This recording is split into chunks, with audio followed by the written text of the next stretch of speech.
오늘은 민수기 26장에 있는 말씀을 통해서 하나님의 말씀을 함께 나누도록 하겠습니다. 오늘 본 말씀 민수기 26장은 65절의 아주 긴 절로 구성되어 있습니다. 이것은 또 다른 스토리가 기록되어 있는 것이 아니라 한 지파마다 인원수를 헤아리는 그러한 것이 기록되어 있습니다. 다시 말하면 민수기 26장 말씀은 바로 두 번째 인구조사에 대한 말씀입니다. 여러분, 민수기가 어떤 뜻입니까? 민수기는 백성민, 계수할 수, 기록할 기, 그래서 백성의 수를 기록한 책이다. 이게 바로 민수기입니다. 때문에 민수기의 말씀에는 이스라엘의 인구조사가 나옵니다. 그런데 그게 몇 번 나오냐? 두 번 나옵니다. 첫 번째는 민수기 1장에서 처음으로 인구조사를 하게 되고, 그리고 두 번째로 민수기 26장에서 두 번째로 인구조사를 하게 되는 겁니다. 그럼 왜 첫 번째 인구조사 그리고 두 번째 인구조사를 나누어서 해야만 했을까? 왜냐하면 시간이 달라지고 사람이 달라졌기 때문입니다. 여러분, 민수기 1장에서 나왔을 때 왜 인구조사를 했습니까? 이스라엘 백성들이 출애굽을 하고 난 다음에 그들이 머물러 1년 동안 있었던 곳은 시내산이었습니다. 하나님께서 그 시내산에 머물러 있었을 때에 하나님께서 그들에게 인구조사를 하게 되었다는 겁니다. 그래서 그들의 인구조사를 통해서 하나님께서 얼마나 복을 주셨는지를 확인하는 시간들이었습니다. 요셉이 총리가 된 후에 야곱의 가족 70명은 요셉이 있는 이집트 땅으로 다시 다 내려가게 되었습니다. 70명이 그곳에 정착하게 살아가게 되고 나일강 하구에 있는 그 삼각주 지대에 고센이라는 땅에서 400년 동안 살아가게 됩니다. 그곳에서 살아갈 때 그들은 하나님께 복을 받고 생육하고 번성해서 70명이 되었던 사람들이 400년 만에 그들이 약 200만 명이 되는 사람들이 있게 되었습니다. 그리고 그들이 출애굽을 하고 난 다음에 시내산에서 인구조사를 하게 되는 거예요. 여러분, 그때 인원이 몇 명인지 혹시 기억나십니까? 장정만 60만 3,550명이었습니다. 자, 따라합시다. 60만 3,550명. 60만 3,550명이었는데요. 이것을 굳이 외울 필요는 없습니다. 그런데 왜 외워야 되냐? 왜냐하면 두 번째 인구조사와 한번 비교해 보려고 하는 거예요. 여러분, 하나님께서 400년 동안 내려주신 복의 결과로 60만 3,550명이 되었습니다. 이 말은 하나님께서 약속을 지키셨다라는 거예요. 내가 너희를 큰 복을 주겠다. 아브라함에게 말씀하셨던 그 언약을 하나님께서 성취해 주셨다라는 거예요. 그러나 이스라엘 백성들은 하나님을 신뢰하지 않았습니다. 하나님의 약속의 말씀을 믿지 않았습니다. 계속해서 가는 길마다 불평과 불만과 원망 속에 살아갔습니다. 하나님께서 약속의 땅을 보여주셨습니다. 말씀의 약속의 땅 가나안 땅을 보여주셨습니다. 그럼에도 불구하고 그들은 통곡을 하고 하나님께 원망을 하게 되었습니다. 그리고 그 죄에 대한 결과로 40년 동안 광야 생활을 하게 되었습니다. 뿐만 아니라 그들은 출애굽에서 나온 이스라엘 백성 중 20세 이상의 모든 사람들은 가나안 땅에 들어가지 못하게 되었습니다. 그러니까 20세 이상에 있는 사람들은 다 광야에서 죽었다라는 겁니다. 죽었다라는 거예요. 이스라엘 백성들은 40년간 광야 생활을 할 때 그들은 또한 관성대로 하나님을 계속해서 원망했습니다. 뿐만 아니라 하나님을 섬기지 않고 다른 우상들을 섬기며 살아갔습니다. 그 한 예로 우리가 민수기 25장에 있는 말씀처럼 모압 여인들과 음행하는 장면, 그리고 그 음행하는 것은 곧 바람났다는 표현이 아니라 음행이라는 것은 바로 우상 숭배임을 우리는 볼 수가 있었습니다. 그래서 시므온 지파에 있었던 사람들이 수만 명이 하나님의 연병에 의해서 죽임을 당하게 되는 일들이 일어나게 되었습니다. 그러면 1차 인구 조사 60만 3,550명에서 어떤 수를 빼야 되는 거겠습니까?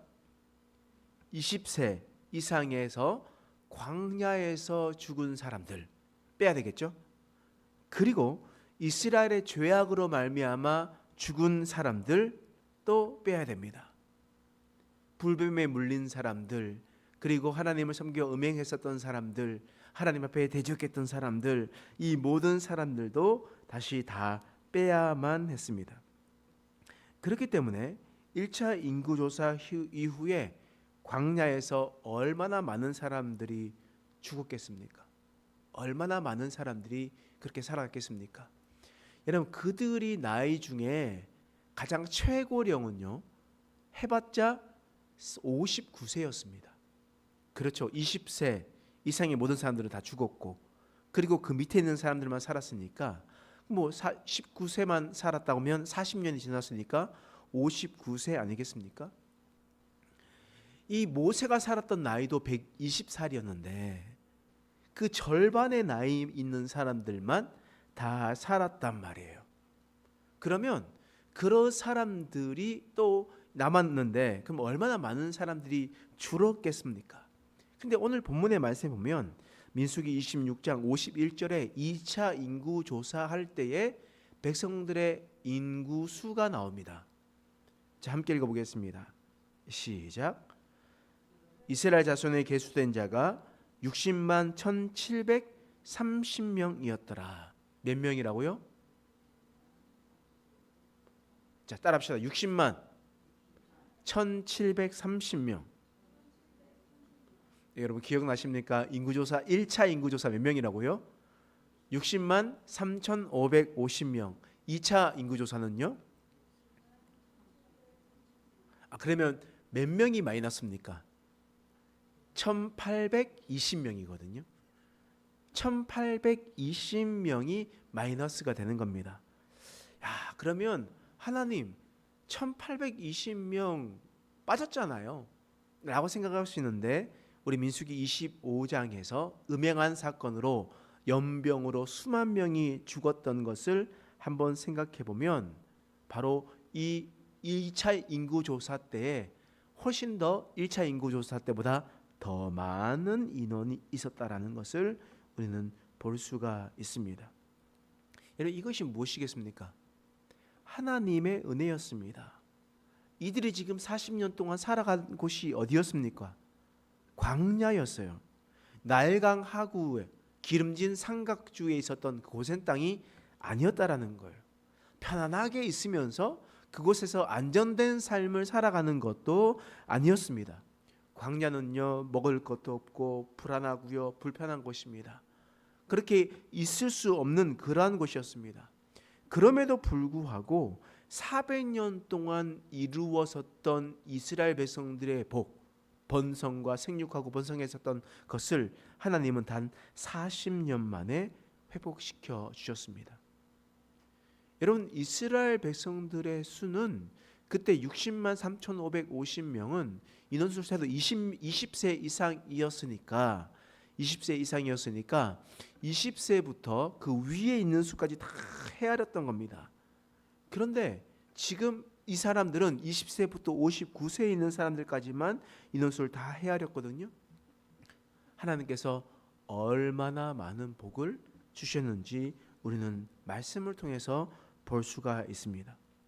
이스라엘 백성들은 40년 동안 광야 생활을 하면서 하나님께서 우리에게 저주를 주셨다. 하나님께서 우리를 버리셨다. 우리에게 힘든 길로 가게 하셨다. 라고 이스라엘 백성들을 생각하고 원망하고 불평했지만, 하나님은 그 이면에 이스라엘 백성들을 더 많은 복들로 주었고 살아가게 하셨던 것이 바로 이 40년의 광야 생활이었습니다.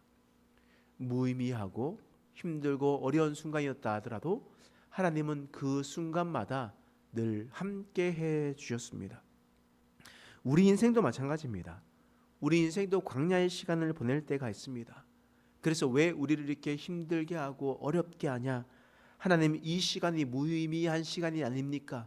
이 시간이 저주의 시간이 아닙니까? 왜 우리를 고통스럽게 하시고 우리를 내버려 두십니까? 라고 이야기할 수 있겠으나 하나님께서 그 광야의 길로 보내셨다면 그것은 하나님께서 우리에게 더 많은 복을 주시기 위한 길임을 여러분 믿으시기 바랍니다. 하나님은 단 한 번도 우리를 버리지 않으셨습니다. 하나님은 단 한 번도 우리를 떠나지 않으셨습니다. 주님께서 우리와 늘 함께 하셨고 그 걸음을 인도해 주셨습니다. 우리를 인도해 주신 분이 선한 목자가 되심을 여러분 믿으신다면 우리가 거하는 이 시간이 하나님께서 주신 복된 시간임을 받아들이고 우리가 그 믿음대로 살아가는 저와 여러분 되시길 간절히 축원합니다. 기도하겠습니다. 하나님, 우리가 광야길을 걸을 때마다 우리가 어려움과 힘듦과 불편함 속에 살아갔습니다. 두려움과 절망이 우리를 엄습했습니다. 그러나 하나님께서 이스라엘 백성들을 40년간 지키시고 보호하셨던 것처럼 우리 인생에도 하나님께서 우리에게 좋은 것을 주실 줄 믿습니다. 선하신 하나님이라면 그 손을 붙잡고 한 걸음 한 걸음 동행하며 걸어갈 수 있는 우리의 인생 되게 하여 주시옵소서. 혹 우리가 하나님이 보이지 않는다 해서 하나님이 음성이 들리지 않는다 해서 우리가 하나님 앞에 원망과 불평과 우리의 입술로 범죄하지 않고 또 내 눈앞에 하나님이 보이지 않는다 해서 하나님을 떠나 다른 우상에게 빠지고 다른 것들을 더 사랑하거나 의지하지 않도록 우리의 삶을 정결하게 하여 주시옵소서. 하나님께서 늘 함께 하실 것을 감사하며 예수님의 이름으로 기도합니다. 아멘.